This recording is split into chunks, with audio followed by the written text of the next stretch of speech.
panibagong araw, panibagong loan up review na naman po ang ating sisilipin ngayon, which is talagang alam ko some of us, and most of us, I know, is talagang familiar na sa loan up na ito, which is ang tinutukoy ko po is Zip Peso. So, ito na nga. Actually, matagal na dapat ko siyang na-feature. Hindi ko lang siya ginawa. Ayaw ko siyang subukan and hindi ko kasi siya bet. Marami na ngang issue itong si Zip Peso and hindi ako natutuwa talaga sa mga kalakaran nito and sa mga harassment niya. And ang ayaw ko sa kanya, based sa mga reviews, is auto disbursement siya. Wala siyang breakdown of loans. Agad-agad papasok agad sa Gcash mo and then ang taas daw ng interest dahil. So, aalamin nga natin ngayon, doon na po yung loob ko na pasukin itong si Zip Peso kasi grabe din talaga yung kanyang commercial, yung motion sa kanya, no, advertisement, no, kahit saan nandiyan siya. And nakita ko nga, isa sa nakita ko dito, maximum loan daw po nila is 90,000 pesos.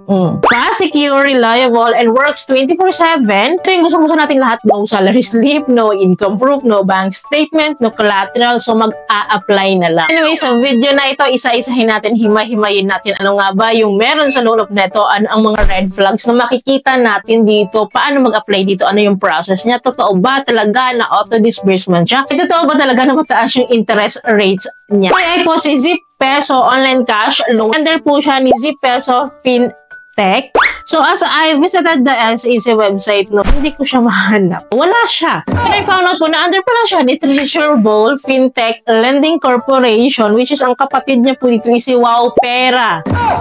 So, yun palang medyo red flag na yun, no? Deceiving yun. Kasi hindi mo talaga dahil mahahanap itong kanyang management. Sabi niya, under daw siya ni Zip Peso Fintech. Kung yun lang hahanapin mo, makikita mo na illegal to kasi hindi siya naka-register. Pero nandun pala siya sa iba, which is hindi natin matukoy. Under pala siya ni Treasure Bowl. So, diba? Anyway, sakita naman natin na siya po ay licensed up, no? Registered po siya sa SEC. So, under po siya again ni Treasure Bowl. Hindi po siya under ni Zip Peso Fintech. Honestly, ito palang error na ganito is mapapaisip na talaga ako. But anyways, no, pasukin pa din natin, of course. Install po natin yung app and then i-open po natin. So, agad-agad po, we need to agree this permission po na nare-require nila na i-allow daw po natin yung location, contact information, files, media, photo, SMS, yung mga ganun po. So, click lang po natin itong agree. Dito po, we need to provide our mobile phone number as usual. The OTP that we need to enter here. So, i-enter natin yan. And then, we need to agree the phone status. And then, after that po, we need to fill up the basic information. So, this includes the highest educational attainment, email, primary address, complete address, and the rest po is optional lang kung mag-fill up tayo, which is the resident type, Facebook, marital status. So, optional lang naman yan. So, hindi natin yan finifill upan. Filling of the basic information, no? So, meron agad tumatawag sa atin. Kung sinagot ko siya, cannot share it with you po, no? Pero si Zip Peso po ito, ang sinasabi niya po, congrats daw. Loan offer daw ako na 20,000 pesos. Yun po yung sinasabi niya. Naloka ako dito, basic information pa lang, no? Congratulations na daw. So, clearly po, parang naka-AI sila, no? System generated. Anyways, no, after ko siyang nasagot, proceed na ako sa aking pag-fill up. So, after filling up the basic information po, no, so dito na po agad ako sa contact information, which is nanghihingi po sila ng 4 po na contact reference po. So, fill upan po natin itong 4 na ito para makapag-proceed po tayo. And the next po niyan is the ID information. So, dito po, ang ID type po na nire-require po nila, kahit isa lang po dito, which is UMID Passport, SSS, PRC, yan lang po yung mga high credit daw. Wala naman tayong mga ganyang ID po. Pwede naman tayo dito sa other options. Dito po sa may baba. So, ako hindi ko pinili yung recommended type. Tingnan ko kung talagang maa-approve pa rin tayo dito. So, voter's ID po yung ginamit ko. After po niya, picture na lang po natin yung ID and then enter po natin yung mga details po ng ID like ID number,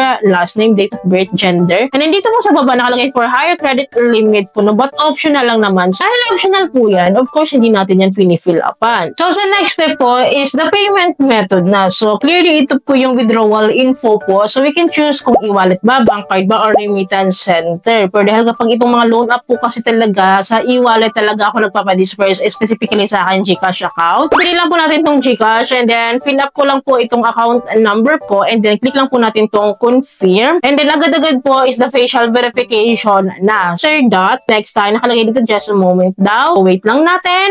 And then, nakalagay po, your application is under review. Click lang po natin itong got it. As I go back po sa Zip Peso dashboard po. So, ganito na nga po siya, under review. So, nire-refresh ko siya, ganyan at ganyan pa din. Just because gabi na ako nag-apply. 11 PM na po ako nag-apply po nito, no. Ito din yung mga usual kasi na na-encounter ko sa mga app. Kapag gabi ako nag-a-apply, no. Usually, by tomorrow ko pa talaga nakikita yung aking approval, yung aking result po ng application ko. Ganun, usually. Upon waiting po, no, I decided na i-delete ko po yung account ko dito sa Zip Peso. Titingnan ko kung madidelete siya. Kasi kung madidelete siya, ibig sabihin, disapprove po ako dito. Click ko lang po yung my account. And then, click po natin itong settings. And then, nakalagay po dito delete account. So, delete natin. So, pili lang tayo ng reason dito. And then, continue to delete tayo. Then, click po natin itong send verification code. Enter natin itong code na sinend nila sa atin. So, nakalagay po dito, no, since you have a loan order in progress, you cannot apply to delete your account at the moment. So, hindi nila ako pinayagang mag-delete kasi nga daw naka-loan progress pa daw ako. Antayin ko daw muna yung result ng review ng application ko. Hindi nila ako papayagan, guys.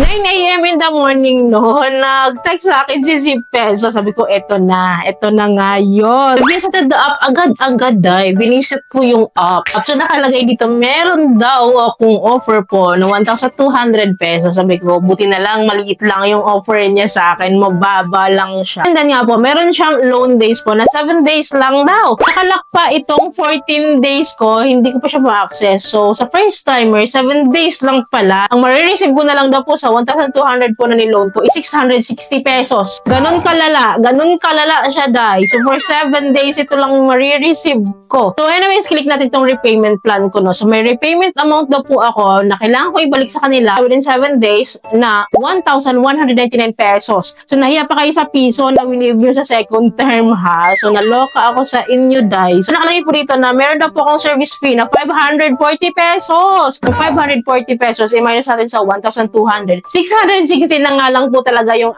aking marireceive. So, tingnan po natin itong disclosure statement niya para mas maunawaan natin yung kanyang loan charges. Meron ako loan amount na 1,200. And ito daw po yung mga other charges. Payment commission na 108 pesos. Service charge 216. Account management fee 216. Kung ano-ano na lang talaga, dahil may maibawas lang. So, yung marireceive ko na lang daw or yung aking net proceeds po is 660. So, nakalagay po dito, no, which is yun nga sinasabi nila 130 days daw. Oo nga naman. Ang pang 130 days ko is yung second installment na piso lang. Aanhin mo nga itong piso kasi. Due date ko, within 7 days lang, nababayaran ko dapat itong 1,199, which is kitang-kita na talaga sila sa akin. Nakalagay po dito yung effective interest rate niya is 45%. 45% for 7 days.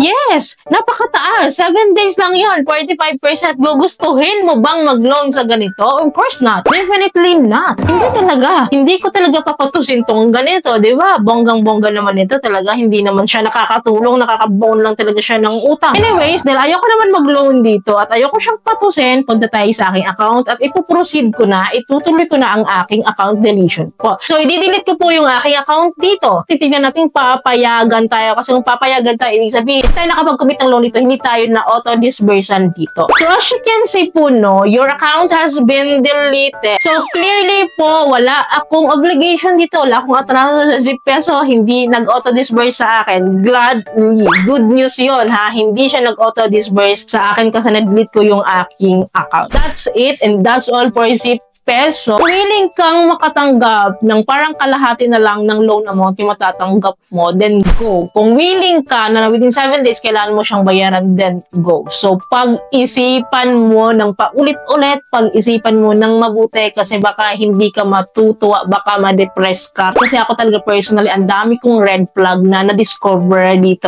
sa Zip Peso upon applying, upon the application process. So at least now, naging aware tayo sa loan app na ito. Alam nyo yung nagiging process niya, alam nyo nagiging kalakaran niya. So kayo na bahalang humusga, but I warn nyo talaga and it's not recommendable. So by the way, sino po dito sa inyo may Zip Peso? So, comment down below your personal experience para po aware din po yung iba nating mga viewers dito. So, yun lamang po. Ay po may natutunan kayo sa video. Ay po nakatulong tong video sa inyo. Kung nagustuhan niyo yung video, please don't forget to like and share. Thank you for watching this video. Bye!